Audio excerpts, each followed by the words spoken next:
Bruce Reimer fut la première victime de la théorie du genre. Longtemps, son tragique destin a été dissimulé. Il n'a que 22 mois quand il devient le cobaye du professeur John Money. Cette terrible expérience sert aujourd'hui encore de caution scientifique à la théorie du genre. Voilà comment tout cela a commencé.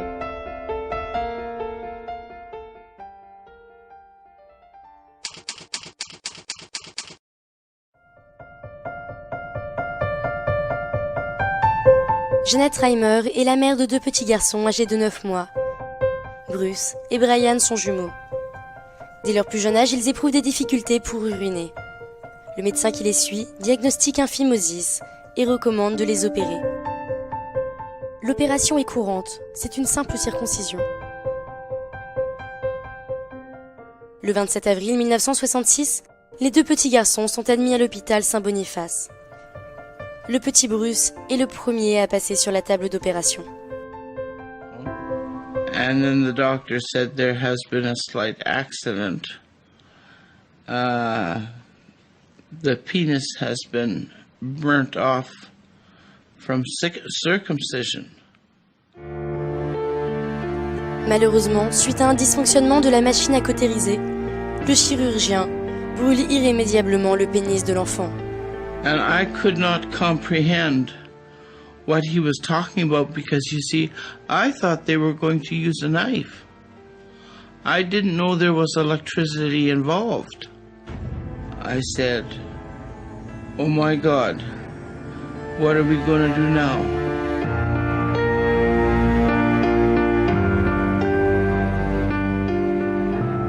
Durant plusieurs mois, les parents du petit Bruce vont consulter de nombreux médecins au Canada comme aux États-Unis.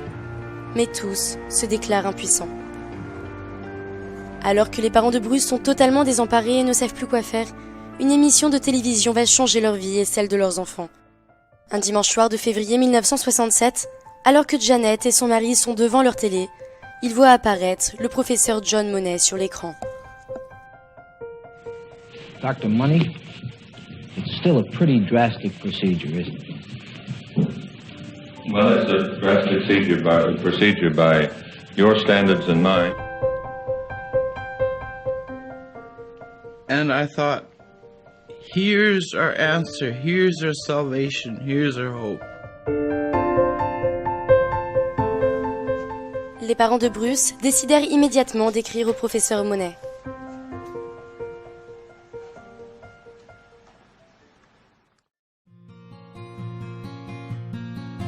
Le professeur Money est né en 1921 en Nouvelle-Zélande. Il a été élevé dans un milieu exclusivement féminin, où les diatribes anti-hommes étaient si fréquentes qu'il avait fini par se demander « Le monde ne serait-il pas un meilleur endroit pour les femmes, si non seulement les animaux des fermes, mais aussi les humains mâles étaient castrés à la naissance ?» John Money est très tôt fasciné par les hermaphrodites, à tel point qu'il va consacrer sa thèse sur ce sujet-là, et il va essayer d'étudier les conséquences psychologiques sur ces enfants qui sont ni totalement des garçons, ni totalement des filles. En 1952, il va rejoindre l'hôpital Johns Hopkins aux États-Unis, où une équipe travaille déjà sur les enfants intersexes. Et très rapidement, John Money va s'imposer dans cette équipe. Ces travaux l'amènent à penser que ce qui détermine l'identité de genre d'un enfant ne sont pas des facteurs biologiques, mais la manière dont il est éduqué. Ainsi, il prétend que les enfants se sentent garçons ou filles parce qu'ils portent une robe ou un pantalon, parce qu'on les habille en rose ou en bleu, parce qu'ils portent un prénom féminin ou masculin, parce qu'on les fait jouer avec une poupée ou un pistolet. Cette théorie va rapidement prospérer et faire connaître Money et l'équipe de l'hôpital Johns Hopkins. Pourtant, dès 1959, des recherches conduites vont démontrer le rôle majeur que jouent les hormones dans la différenciation des sexes. Milton Diamond va publier dès 1960 une série d'articles basés sur ces découvertes contestant les conclusions de John Money. Alors que sa théorie commence à être sérieusement remise en cause, John Money reçoit une lettre qui peut tout changer. C'est la lettre de Madame Reimer. Money comprend immédiatement que le cas de Bruce et de son frère Brian constitue l'opportunité de prouver ses théories. Arrivé à élever 2 jumeaux selon des genres opposés, voilà la preuve qui lui manquait. C'est en 1967 que les parents de Bruce Reimer vont rencontrer pour la première fois John Monet. Leur enfant a déjà 22 mois et John Monet, qui est convaincu que les enfants sont neutres sexuellement jusqu'à 2 ans, va essayer par tous les moyens de les obliger à prendre une décision très rapide et à faire opérer leur enfant dans les 2 mois. Et donc il va leur mettre une très grosse pression. Et sous cette pression, les parents décident effectivement d'accepter cette proposition et très rapidement, ils vont faire opérer leur enfant. Le 3 juillet 1967, John Monet opère une castration de Bruce Reimer qui devient la petite Brenda Reimer. Et il met là encore une vraie pression sur ses parents pour qu'ils gardent le secret. L'objectif pour lui, c'est l'expérience ne peut fonctionner que si personne n'est au courant que Brenda Reimer était un petit garçon.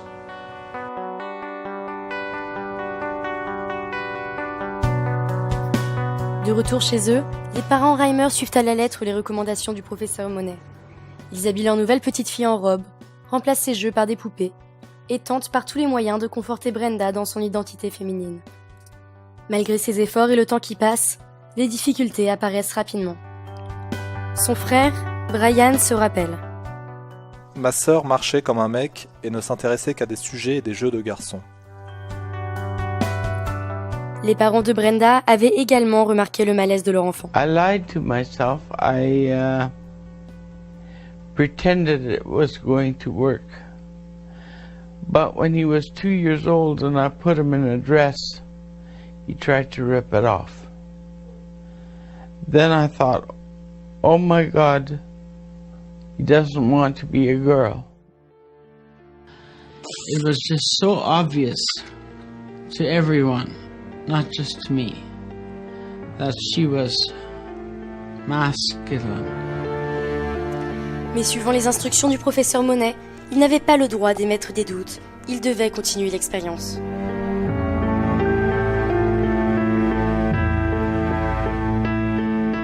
Dès son inscription à l'école, Brenda rencontra de nombreuses difficultés d'adaptation. Elle n'a jamais réussi à s'intégrer. Sujette à des accès de violence, elle ne se fait aucun ami et ses résultats scolaires sont très inquiétants.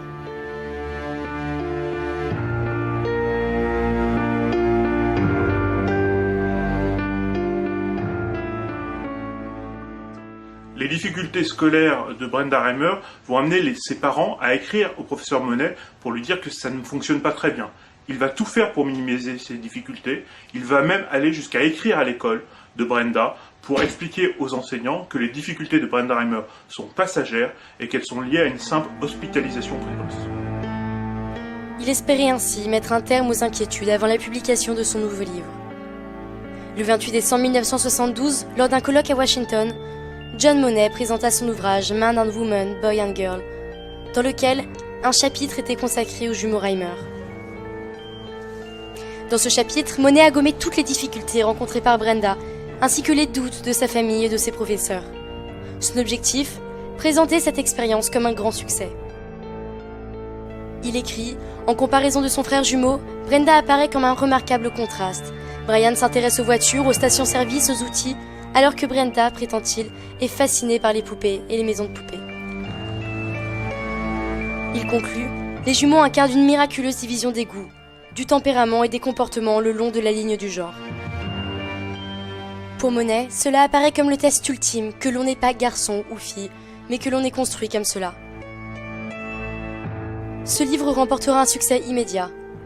Le 8 janvier 1973, le Times Magazine consacre un article aux découvertes du professeur Monet.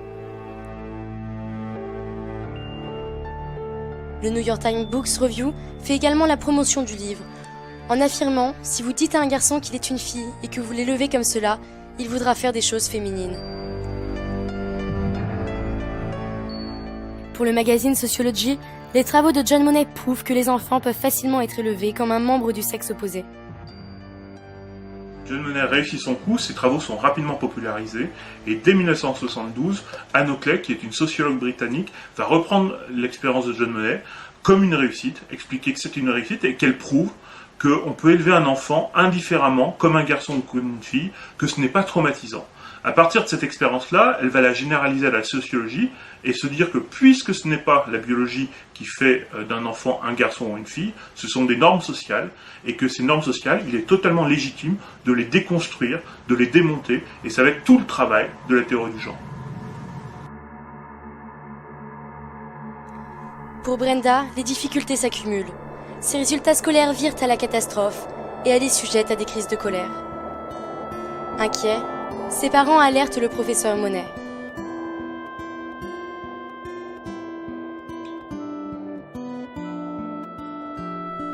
Afin de forcer Brenda à accepter qu'elle est différente de son frère et qu'elle est une fille, il va, lors d'une séance de thérapie, forcer les deux jumeaux à se déshabiller et à mimer des actes sexuels.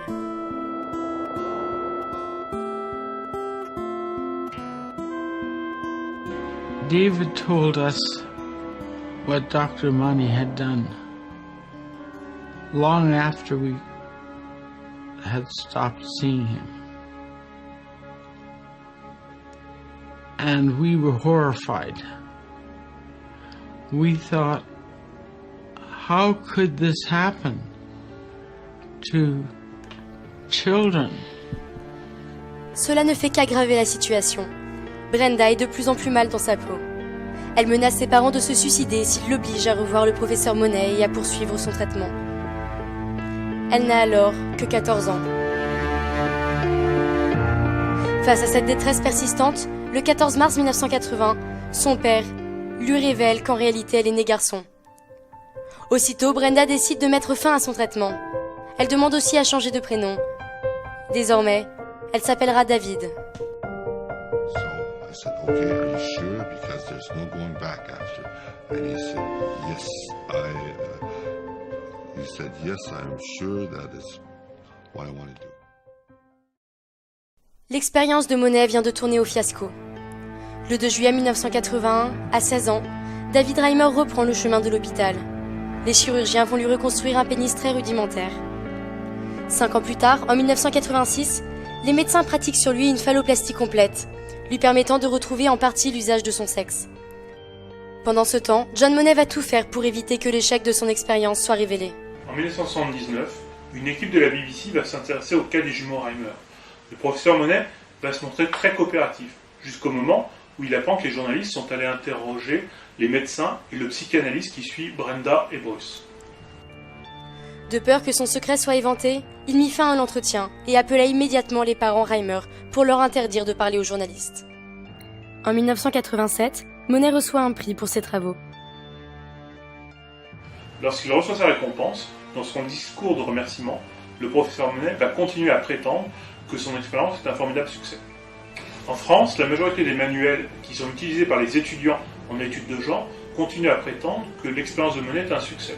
Ce livre d'Elsa Dorlin, qui est très largement utilisé par les étudiants français, fait ainsi totalement l'impasse sur le tragique accident de David Reimer et va continuer à dire que l'expérience de John Monet est à la base de la théorie du genre. Et pourtant, en 1994, le professeur Milton Diamond, après avoir rencontré David Reimer, publie un article pour faire connaître la vérité. So anyway, with that as a background, the child was supposed to grow up to be a healthy woman, heterosexual, and happy. Unfortunately, that's not what actually happened. When he got to be 14, being raised as a girl, being given estrogens, having been castrated, all of these efforts made to make him into a girl, he said if he couldn't live like a male, he would commit suicide. And that's when they finally told him the story, and he converted immediately to live as a male. Désormais, David est prêt à témoigner. He didn't want any more children to suffer the way he had. Il se confiera notamment à John Colin-Pinto, qui tirera de leur entretien un livre témoignage. Malheureusement, le traumatisme de cette expérience est insurmontable pour la famille Reimer. Le 5 mai 2004, David se donne la mort. I knew why the police were coming to the door, and I started screaming, "No, no, no!" My husband came. They told us to sit down. They said they had some bad news. And I knew David was dead.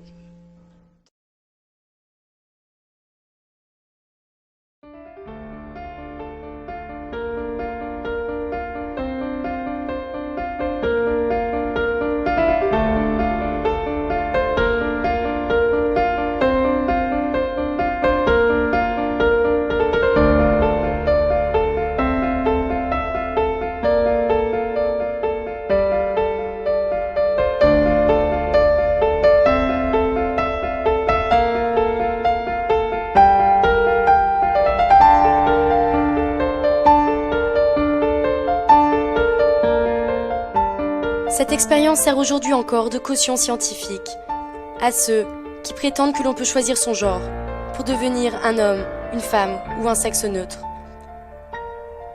L'influence des militants du genre ne cesse de grandir. Ils interviennent dans nos écoles, militent pour imposer des livres non genrés à nos enfants, font pression sur les parlementaires et s'immiscent même jusque dans nos toilettes.